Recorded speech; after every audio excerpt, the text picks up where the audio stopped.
لشکر اسلام شکست کھا رہا اور بیوی دامن پکڑ کے کھڑی کہ 4 آدمیوں کو لے کے آؤ پھر میں تمہیں جانے دوں. خیر اسی محلے میں 4 آدمی مل گئے. 4 بزرگوں کو بلایا گیا کہ آئیے ایک کام ہے, پتہ نہیں کیا کام ہے میری بیوی کی خواہش. پہنچے ایک مرتبہ یہ 4 بزرگ. بیوی نے حنظلہ سے کہا کہ تم ان بزرگوں کے سامنے یہ تصدیق کرو, ان 4 آدمیوں کے سامنے یہ تصدیق کرو کہ بہرحال آج کی رات رخصتی ہوئی اور آج کی رات ہمارے تمہارے تعلقات قائم ہوئے اور آج کی رات کے ذوقات واقع ہوا ہے, تم اس چیز کی تصدیق کرو. ایسا نہ ہو کہ تم میدان جنگ میں شہید ہو جاؤ. شہادت سے نہیں گھبرا رہی ہے بیوی, تم میدان جنگ میں شہید ہو جاؤ اور بعد میں مجھ پر تہمت لگائی جائے, بعد میں مجھ پر الزام لگائے جائیں اگر میری کوئی اولاد ہوئی. چنانچہ ان 4 آدمیوں کے سامنے جناب حنظلہ نے تصدیق کہ واقعات میری بیوی صحیح کہتی اور اس وقت مجھ پر غسل واجب. اب تک میں نے غسل اتارا نہیں, غسل واجب, لیکن میدان جنگ میں جانا اس سے بھی زیادہ اہم. میں میدان جنگ میں لڑنے کے لیے جا رہا ہوں. تم 4 آدمی اس کے گواہ رہنا. یہ کہا کہ جناب حنظلہ چلے. جناب حنظلہ تو میدان کی جانب چلے. یہاں پہ ان 4 بزرگوں حنظلہ کی بیوی یعنی عبداللہ ابن ابی رئیس المنافقین کی بیٹی سے سوال کیا کہ یہ آخر پہلی مرتبہ ہم نے دیکھا, ہماری زندگی گزر گئی اسی مدینے میں, آج تک کبھی ایسا نہیں ہوا کہ کوئی بیوی اس طرح سے گواہ رکھوائے اپنی رخصتی. بے چینوں پریشان کیوں؟ تو کہا کہ رات کو ایک لمحے کے لیے میری آنکھ لگ گئی تو میں نے دیکھا تھا کہ آسمان میں ایک شگاف ہوا, آسمان پھٹ گیا, آسمان میں شگاف ہوا, میرا شوہر اس شگاف میں داخل ہو گیا اور آسمان دوبارہ جڑ گیا, میرا شوہر غائب ہو گیا. اس خواب کو دیکھ کے میرے دل میں یہ خیال پیدا ہوا کہ شاید آج میرا شوہر آسمانوں کی جانب جانے والا, شاید آج میرا شوہر شہید ہونے والا. تو مجھے ڈر پیدا ہوا کہ ایسا نہ ہو میری اولاد پہ تہمت لگ جائے اور میرے اوپر کوئی الزام لگ جائے. تاریخ کہتی کہ جناب حنظلہ کی بیوی کا یہ خیال صحیح بھی تھا, کیونکہ اسی رات کے نتیجے میں جناب حنظلہ کے یہاں پھر بیٹا بھی پیدا ہوا اپنے باپ کی شہادت کے 9 مہینے کے بعد.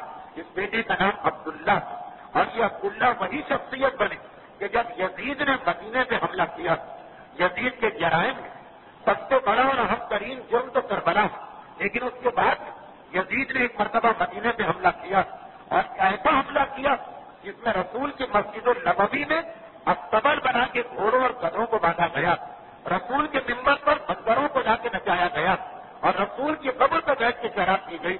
تو جس وقت یزید کے لشکر نے یہ حملہ کیا, یہ حملہ کیوں ہوا؟ کربلا کے واقعے کے بعد مدینے والوں کو اپنی غلطی کا احساس ہوا, انہوں نے یزید کے خلاف بغاوت کر اور انہی حنظلہ کے انہی بیٹے کو جو اس احد کی رات کے نتیجے میں پیدا ہوئے ان کو اپنا سردار بنایا اور یزید ہی کی فوج کے ہاتھوں جناب حنظلہ کے بیٹے شہید ہوئے. بہرحال یہ تو ان کی ماں کی احتیاط تھی کہ میرے بیٹے کو تو الزام نہ لگنے پائے. 4 بزرگوں کو جمع کر کے گواہی دے دی, پھر جناب حنظلہ کو رخصت کی اجازت.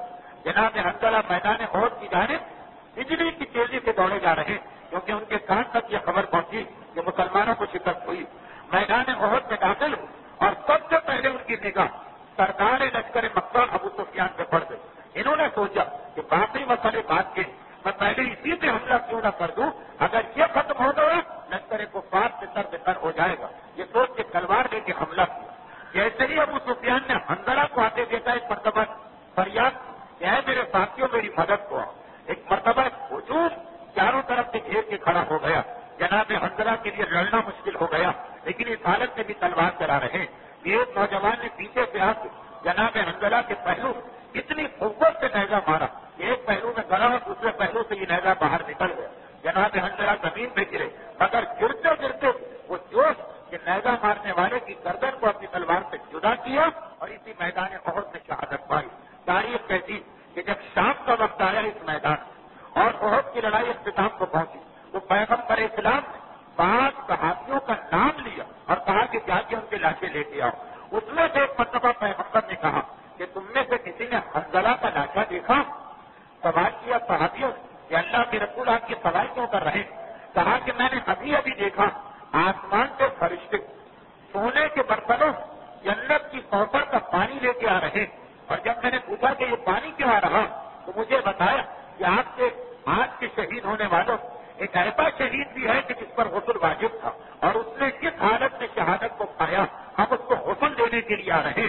وہ فرشتے جو جنت کی حوض کوثر کا پانی لے کے آئے وہ ابھی ابھی غسل دے کے واپس جا رہے. تو جا کے دیکھو تو صحیح حنظلہ کا لاشا کہاں؟ اصحاب رسول حنظلہ کے لاشے کی تلاش میں چلے. ایک صحابی کہتے ہیں کہ واقعات ہم نے یہ دیکھا کہ جب حنظلہ کا لاشا ہم کو ملا تو بڑے بڑے ان کے بال تھے. بچوں کی شادی کی رات تھی تو اس میں مہندی بھی لگی ہوئی. ہم نے دیکھا واقعات ان بالوں میں سے پانی ٹپک رہا اور ایسا لگ رہا جیسے ابھی ابھی کوئی ان کو غسل دے کے گیا. اسی وجہ سے جناب حنظلہ کا لقب ہی غسیل الملائکہ، یعنی وہ شہید جسے فرشتوں نے آ کے غسل دیا. اور جناب حنظلہ کا لقب وہ کہ ان کی پوری نسل میں یہ چلتا رہا. اکثر ان کی اولاد فخر کرتی منا غسیل الملائکہ، ہم اس خاندان سے ہیں کہ جس میں غسیل الملائکہ گزرا. لیکن یہ حنظلہ کون؟ عبداللہ ابن ابی کے داماد. وہ عبداللہ ابن ابی جو عین وقت مسلمانوں کو دھوکہ دے کے گیا، اس کی بیٹی کا کردار بھی آپ نے دیکھا. اور کون ہے حنظلہ؟ ابو عامر کے بیٹے. وہ ابو عامر جو سب سے پہلے میدان احد مسلمانوں کے لشکر کو تقسیم کرنے کے لیے آتا اور ایسی زہریلی تقریر کرتا کہ مسلمانوں میں مقامی اور غیر مقامی کا تعصب پیدا ہو جائے. باپ ایسا اور بیٹا ایسا. مہاراج یہی وہ مرحلہ کہ جہاں پہ اسلام قربانی مانگتا. کبھی بیٹی کو دین کی خاطر باپ کو چھوڑنا پڑتا، کبھی بیٹے کو دین کی خاطر اپنے باپ کو خدا حافظ کہنا پڑتا. یہ بہت مشکل مرحلہ ہوتا کہ ایک طرف اتنی بڑی قربانی باپ اور ماں کو ترک کر دینا، دوسری طرف اسلام. اگر جھوٹا مومن ہے وہ رشتے داری کو دین پر ترجیح دے گا، سچا مومن ہے وہ دین کی خاطر ہر رشتے داری کو ٹھکرا دے گا.